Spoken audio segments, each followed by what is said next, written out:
What's up, Team Takeover? This is the Strong Style Saviour, IQWrestler. UFC Fight Night coming up this weekend. I'm going to lay some predictions down real quick. Super glad to be getting past that nightmare that was 128. I hope to forget that event forever. You know, a nice card coming up. Some good fights. First fight I want to talk about is one I cannot wait for. This fight is a fan's dream come true. I never thought we'd see a match of this caliber. You know, two of the most well-rounded, explosive guys out there. It's going to be an absolute war. I expect blood everywhere.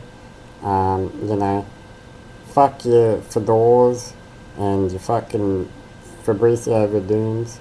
Fuck your fucking Alistair Overeems. These guys are the cream of the crop. You know, this is an absolutely impossible fight to predict. It's going to be hellacious. It's going to be a gut check for both guys. I want to thank Dana White and Joe Silva for finally putting this fight together. You know, I cannot wait for this. I'm speaking, of course, about Nick Lentz versus Weidman Lowe. You know, it's just going to be an unbelievable fight. It will take the place of Fedor vs. Krokop as one of the best fights in history. You know, can't wait for this one. Nick Lentz will probably eke out a win, a razor-thin win. It's going to be a war. You don't want to miss this fight. Do not miss this fight. If you're a hardcore fan, you've got to see this fight. It's all downhill from there, basically. You know, which is sad, because that's the first fight of the fucking night. But after that, we got Johnny Hendricks versus Anthony Wahlberger. Hendricks didn't look very good in his last fight with Rick Story. He's usually very explosive. He didn't look it at all in this fight with Rick Story. You know, Anthony Wahlberger is a tough dude. But this is basically a get-right fight for Hendricks.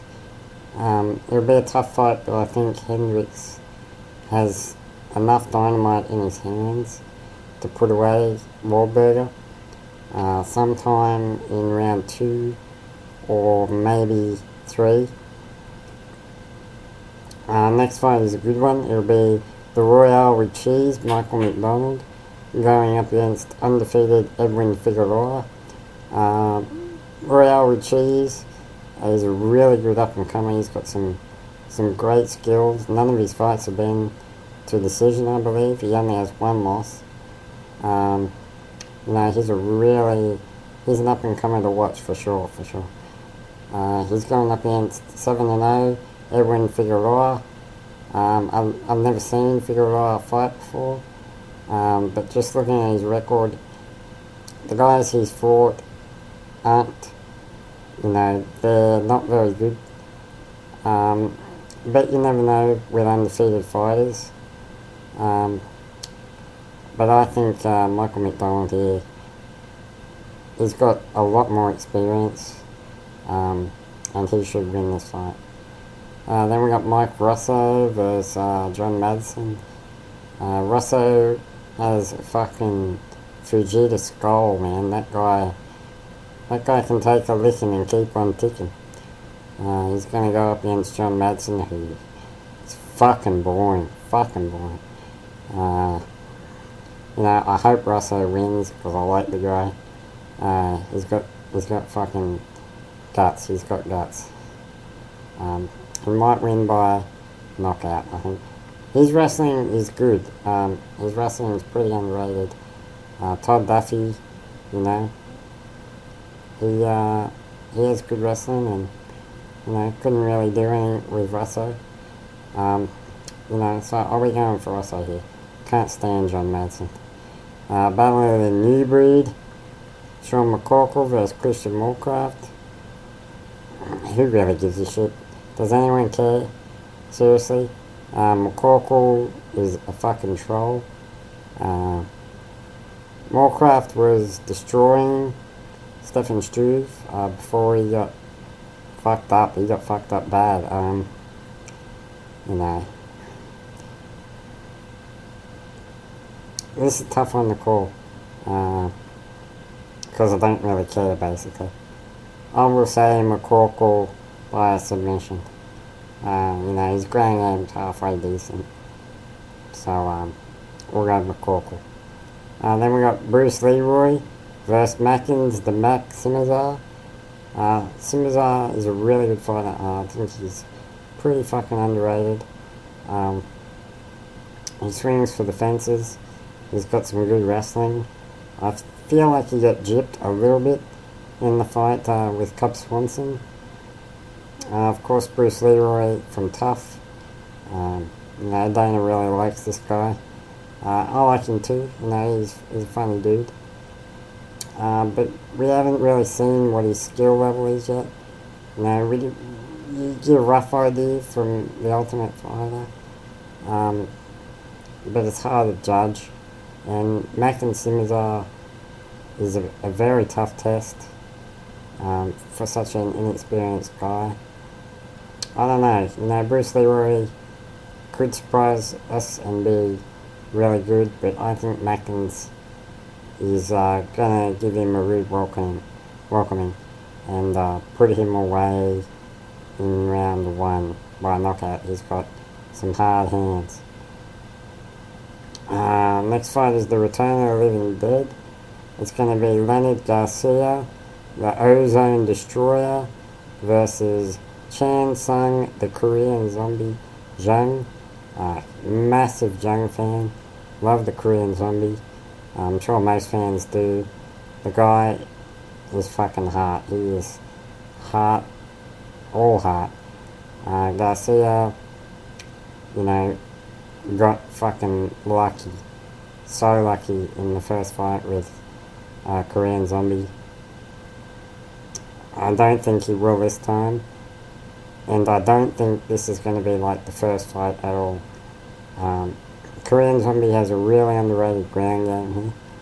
And Lenny Garcia, while he has pretty good takedown defense, on the ground he's not very good at all. And I think Korean Zombie isn't going to fight zombie style here at all. I think he's going to use his ground game and probably get the submission. Then we have John Hathaway versus Chris McRae. Hathaway looked really good in annihilating Diego Sanchez. Then looked really bad in losing to Mike Pyle. But this is another get-right fight, basically. Chris McRae, an Ultimate Fighter guy, who is pretty good. You know, he has some good skills, but I feel like Hathaway is really going to put it on him. And he'll win, however, submission, probably within rounds 1 or early round 2. Then the A-Train, Aaron Simpson versus Mario Miranda. Aaron Simpson looked really good in his fight with Chris Lieben until he got knocked the fuck out. After he basically gassed out and Chris Lieben fucked him up good. Mario Miranda was a really tough fight for Demian Maia. This is a tough fight to call. I feel like Aaron Simpson, his striking will be way too powerful for Mario Miranda. Miranda's a good striker but hasn't really got the power. And I think Aaron Simpson will use his wrestling to keep this standing and probably get a decision. Mario is tough, but I think Aaron Simpson will get the decision. Amir Sadollah is going to fight DeMarcus Johnson. You know, I don't really care about this fight. Amir Sadollah, he has good Muay Thai, but he's not a powerful striker. You know, I don't really care. I'll say Sadollah by submission, round 3. You know. Dan Hardy is going to fight Anthony Johnson. This is a really good fight. I feel like the difference here will be Dan Hardy is a good boxer and Anthony Johnson is a good striker. His striking game, I think, is much more complete than Dan Hardy's, and I feel like he's going to be too big. The only way I see Dan Hardy winning this is if Anthony Johnson gasses, and he very well could, because he has to do a huge weight cut, colossal weight cut. This is going to be Anthony Johnson's last fight before he goes up to light heavyweight, I believe. So that's how big a fucking weight cut this guy has. I think Anthony Johnson will win this. I don't think this will be a long fight. I expect it to be over pretty quick. In the main event is Mr. Wonderful Paul Orndorff versus Nog Light. Little Nog was originally meant to fight Tito, but Tito was walking on the beach and got hit by a stiff breeze, so he had to pull out of the fight with injury. But props to Phil Davis for stepping in. This is a massive step up in competition for him. Little Nog hasn't looked Pride level, as good as he did in Pride since he came to the UFC. I feel like he got screwed over a little bit in the fight with Ryan Bader. I thought he well and truly did enough to win that, but it's the UFC, a takedown wins the round. So, easy to see why the judges gave it to Bader. Man, this is a really tough one to call. I like Phil Davis a lot. I like him much more than I like John Jones. There seems to be no downside to this guy. I just think Nog's experience will be the factor here. I feel like Phil Davis has been fighting guys like Tim Boach and such. And those are good guys, but they're not on the same level as Nog. I feel like this is going to be much too big a step up in competition for Phil Davis. It will be a tough fight, no doubt. A very close fight. But I feel like Lil Nog will probably get the submission in round 3. That's my hope anyway. I can't take another Pride guy losing. But if Phil Davis does get the upset, it won't be the end of the world, because the guy seems really cool. That's the show. A good card. I look forward to watching it. Some shout-outs. Shout-outs to Care Bear Lane. Shout-outs to Jaggy Fahrenheit. Shout-outs to Sambo. Shout-outs to Wayne Shotter. Shout-outs to Chuck. Shout-outs to Zombie Prophet. Shout-outs to Gumby. Shout-outs to Steel Wheel. Shout-outs to J-Ride. Shout-outs to Fletch. Shout-outs to Brittany Ann. Shout-outs to Russell HQ, all those guys. That's it, I think. Fuck your life. See you next time.